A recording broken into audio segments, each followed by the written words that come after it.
अभी 5-6 दिनों पहले लेफ्टिनेंट जनरल उपेंद्र द्विवेदी का एक बयान आया था, जिसमें उन्होंने कहा था कि भारतीय सेना किसी भी समय पीओके लेने को तैयार है अगर गवर्नमेंट ऑफ इंडिया का ऑर्डर आ जाए तो। जी हाँ, लेफ्टिनेंट जनरल उपेंद्र द्विवेदी जो इस समय इंडियन आर्मी के नॉर्दर्न कमांड के कमांडर इन चीफ हैं, उनका यह बयान था।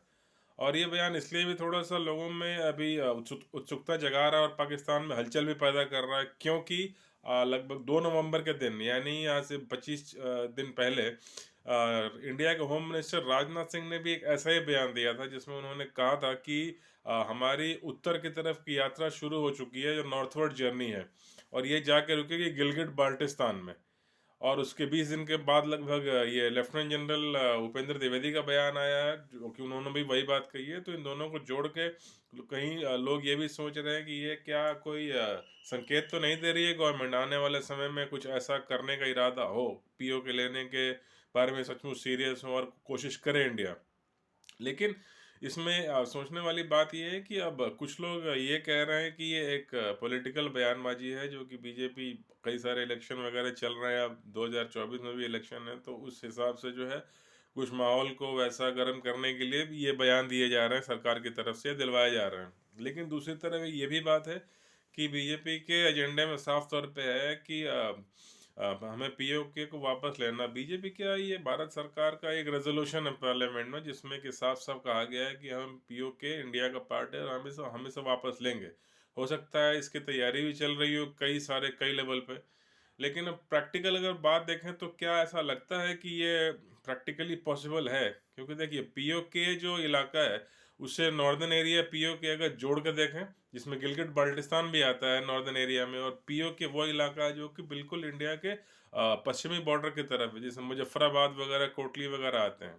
तो सबसे पहले अगर आप पीओके को देखो तो ये काफ़ी छोटा एरिया है, लगभग 13,000 स्क्वायर किलोमीटर का है, यानी कि 110 किलोमीटर बाई 120 किलोमीटर के शेप में होगा ये। और जिसकी राजधानी है मुजफ्फराबाद, जो कि इंडिया के बारामूला से लगभग 80 किलोमीटर दूर है और श्रीनगर से 120 किलोमीटर की दूरी पे है। और जो दूसरा इसका पार्ट है वो है नॉर्दर्न एरिया, जिसमें गिलगिट बाल्टिस्तान आते हैं। वो काफ़ी बड़ा एरिया है, जो कि लगभग 70,000 स्क्वायर किलोमीटर का है। तो अगर इंडिया ऐसा कुछ प्लान भी करे तो जाहिर सी बात है, पहले वो पीओके वाले पार्ट को लेना चाहेगी, जो कि जिसमें मुजफ्फराबाद इसकी राजधानी है, क्योंकि ये यहाँ आबादी भी ज़्यादा है, 40 लाख की जनसंख्या है, और ये इंडिया के बॉर्डर से ज़्यादा नज़दीक है। और जो पहाड़ी क्षेत्र है वो भी कम दुर्गम है गिलगिट बाल्टिस्तान की उपेक्षा।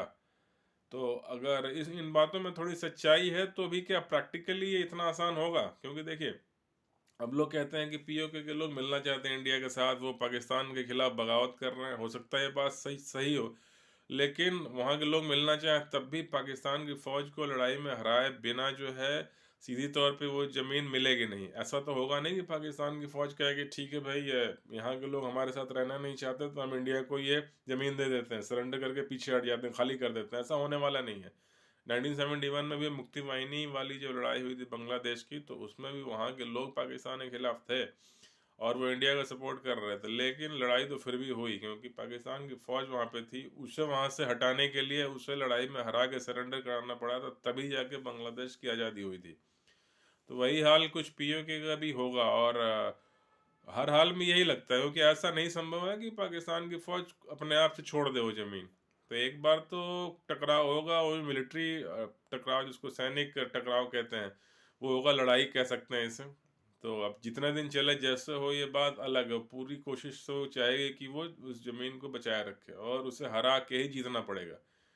अब इसमें अब बात है कि जैसे कि इंडिया बड़ी कंट्री है, पाकिस्तान छोटी कंट्री है, लेकिन अब अगर हम इंडिया अब ऐसा कुछ सोचे हमला करे, तो अभी रिसेंट में रशिया यूक्रेन का एग्जांपल है हमारे सामने। बड़ी कंट्री थी रशिया, उसने हमला किया, लेकिन अब आगे जाके मामला फंस गया, क्योंकि यूक्रेन के पीछे बहुत से नाटो कंट्रीज आ गई हैं।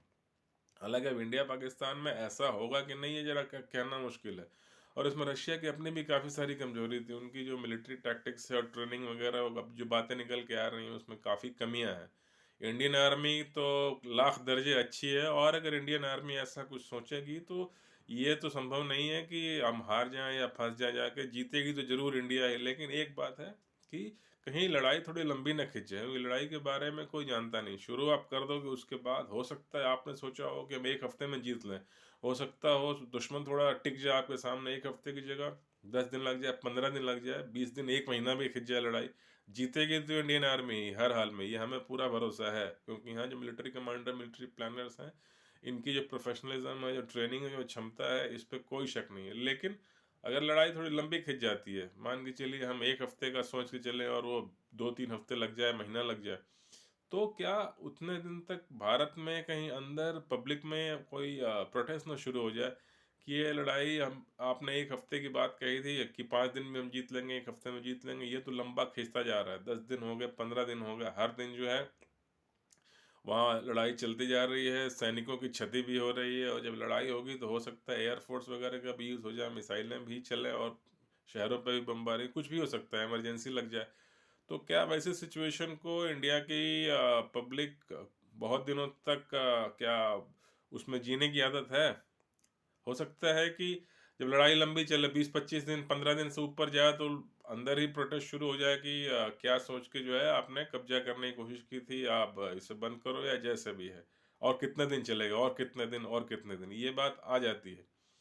और जैसे आज मिस्टर पुतिन फंस गए हैं, हो सकता है कि सेंट्रल गवर्नमेंट के सामने भी, इंडियन गवर्नमेंट के सामने भी वैसी हालत हो जाए। हालांकि रशिया जिस ढंग से उनकी आर्मी लड़ रही है, इंडियन आर्मी, और उसमें जमीन आसमान का अंतर है, जीतेगी तो इंडियन आर्मी ही है, तो हर पूरा भरोसा। लेकिन थोड़ी लड़ाई अगर लंबी खिंच जाती है तो देश का माहौल क्या होगा। और दूसरे कि कोविड के बाद इकॉनमी सबकी कमज़ोर है, पूरे दुनिया की इकॉनमी पर असर पड़ा है, इंडिया की भी जो है इकॉनमी काफ़ी इसने नुकसान उठाया है पिछले 2 सालों में, अभी उसकी भरपाई ही चल रही है। क्या आज के समय ऐसी हालत में आने वाले 1 आध साल के अंदर क्या इंडिया इतना बड़ा एक मिलिट्री स्ट्रगल या एक सैनिक अभियान इंडिया अफोर्ड करेगा, सोचेगा? ये एक सोचने वाली बात है।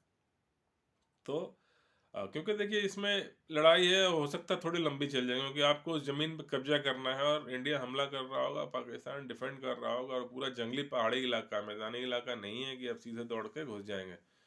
तो अगर लड़ाई लंबी चलती है तो क्या देश में कहीं प्रोटेस्ट ना शुरू हो जाए, लोग ही ना कहें कि भाई ये कब तक चलेगा, और जो हो गया क्या सोच के आपने हमला किया था। तो अब ऐसे देख के प्रैक्टिकली लगता तो नहीं है कि इंडिया इस ढंग का कोई रिस्क लेना चाहेगा अभी निकट भविष्य में। हालांकि अब मिलिट्री और गवर्नमेंट के लेवल पे क्या प्लानिंग है वही लोग जानते हैं, तो सिर्फ हमारा एक अनुमान है कि ऐसा शायद इंडिया अभी नहीं सोचेगा। तो आपका क्या अनुमान है इस बारे में, आप एक बार कमेंट बॉक्स में लिख के ज़रूर बताइएगा। और अगर मेरा वीडियो अच्छा लगे तो इसे लाइक कीजिए, सब्सक्राइब कीजिए, और मेरे चैनल को शेयर कीजिए, और मिलते हैं फिर बहुत जल्दी बातें नई पुरानी में। तब तक के लिए नमस्कार।